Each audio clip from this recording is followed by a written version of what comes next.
Popular blood thinners and diabetes drugs come with a steep price tag for millions of Americans on Medicare. But soon, those costs could come down. For the first time ever, the federal government is taking steps to start negotiating the cost of several common drugs directly on behalf of Medicare patients.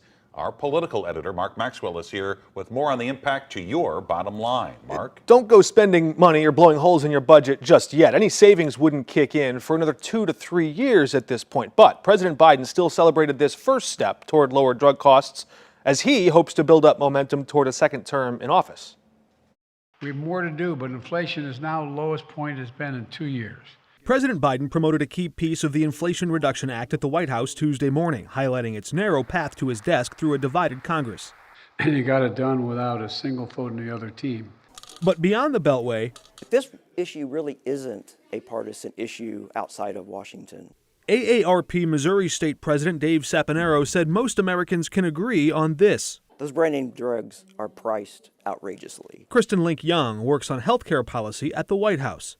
Americans pay 2 to 3 times more than people in other countries for the exact same drugs.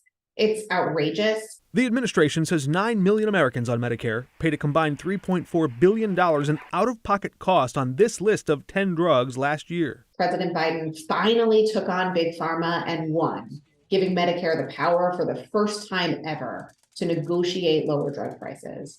The big pharmaceutical companies spent nearly $400 million lobbying to try to block Medicare from having the power to lower your drug costs. The first phase of the Inflation Reduction Act caps the cost of insulin. Then price controls kick in for out-of-pocket cost in 2025, and Medicare can start to negotiate cost in 2026.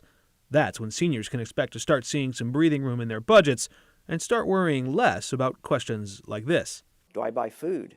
Do I buy my prescription for the month? We have seniors who are rationing their prescription.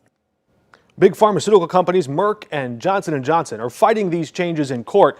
The companies who make the drugs on this first list of drugs can opt out before October 1st, but that would mean they'd have to forego selling their popular products to patients on Medicare, a huge share of the market.